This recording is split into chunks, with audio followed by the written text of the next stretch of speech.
आज का लेसन है द थर्ड रिबन और उसमें हम ये जो चार्ली है इनकी कहानी चार्ली एक बार अपने ऑफिस में लेट हो जाता है और जल्दी में अपने घर आता है। वो ग्रैंड सेंट्रल से सबवे लेना चाहता है, लेकिन वो ग्रैंड सेंट्रल पर जैसे ही सेकंड लेवल पर आता है तो वहां पर खो जाता है। वो कहता है ग्रैंड सेंट्रल पर खोना आसान है, मैं सैकड़ों बार आया हूं, पर हर बार नई नई कॉरिडोर और सुरंग मुझे मिलती हैं। ऐसा लगता है ग्रैंड सेंट्रल एक पेड़ की भांति बढ़ता जा रहा है।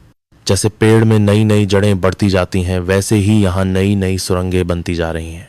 चार्ली भूलने में एक गलत सुरंग में प्रवेश कर जाता है और ये एक टाइम स्क्वायर सुरंग थी, इसलिए वो इस सुरंग से होकर थर्ड लेवल पर पहुंच जाता है। थर्ड लेवल सेकंड लेवल की ही तरह है, परंतु यहाँ पर सारी चीजें 1894 के अनुसार हैं, जैसे कि गैस की टिमटिमाती हुई लाइट, पीतल के थूकदान और पुरानी चलन के कपड़े पहने ज्यादातर लोग बड़ी बड़ी दाढ़ी, मूंछें और कल में रखे हुए थे।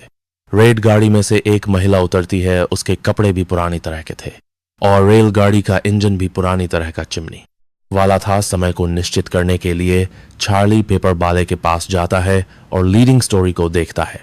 इसके बाद वह पब्लिक लाइब्रेरी में पेपर के पहले पेज पर 11 जून 1894 डेट को पढ़ता है।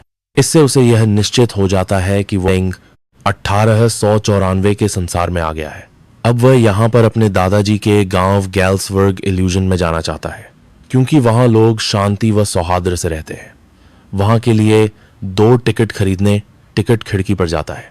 जब वो किराया पूछता है तो किराया बहुत कम था, लेकिन जैसे ही वो पैसे देता है तो टिकट देने वाला क्लर्क पैसों को घूर कर देखता है और उससे कहता है कि ये पैसे नहीं है और यदि तुम मुझे ठगना चाहते हो तो ज्यादा दूर नहीं जा पाओगे। इसके बाद वो अपने कैश ड्रावर में उस पुराने जमाने के थे और ये देखकर चार्ली वहां से उसी सुरंग से वापस भाग आता है जिससे वो वहां गया था, क्योंकि उसे जेल जाने का डर था।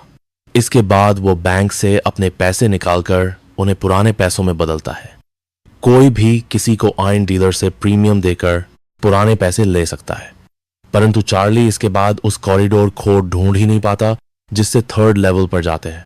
साथ ही उसकी पत्नी उसे और आगे से इसे ढूंढने से मना कर देती है, इसलिए वो वहां दोबारा कभी नहीं जा पाता।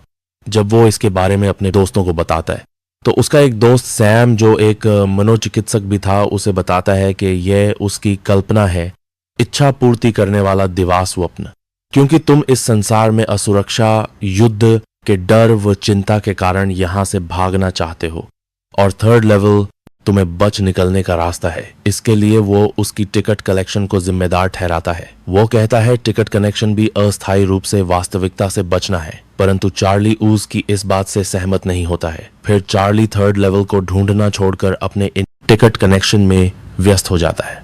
एक दिन वो अपने फर्स्ट डे कवर के बीच एक पत्र देखता है जिस पर राष्ट्रपति गारफील्ड की तस्वीर होती है और ये पत्र कोई उसके दादाजी के घर भेजता है, परंतु ये फर्स्ट डे कवर नहीं होता।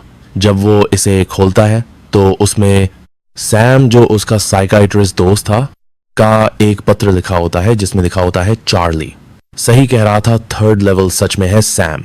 वहां 1 हफ्ते से पहुंच गया है और वो कहता है कि यहाँ लोग शांति और सौहार्द से रहते हैं। यदि कोई एक पियानो बजाता है तो सभी बाहर निकल आते हैं और लोग उसे नींबू पानी के लिए आमंत्रित करते हैं। वह चार्ली को सलाह देता है कि वह अपनी पत्नी लूसिया के साथ थर्ड लेवल को ढूंढता रहे और वहां आ जाए। बाद में चार्ली पता करता है तो उसे पता चलता है कि सैम $800 को पुराने पैसे में बदलकर कहीं गायब हो गया है। चार्ली जानता है कि वो गैसलवर्ग में होगा और वहां पर भूसा व अनाज का व्यापार कर रहा होगा।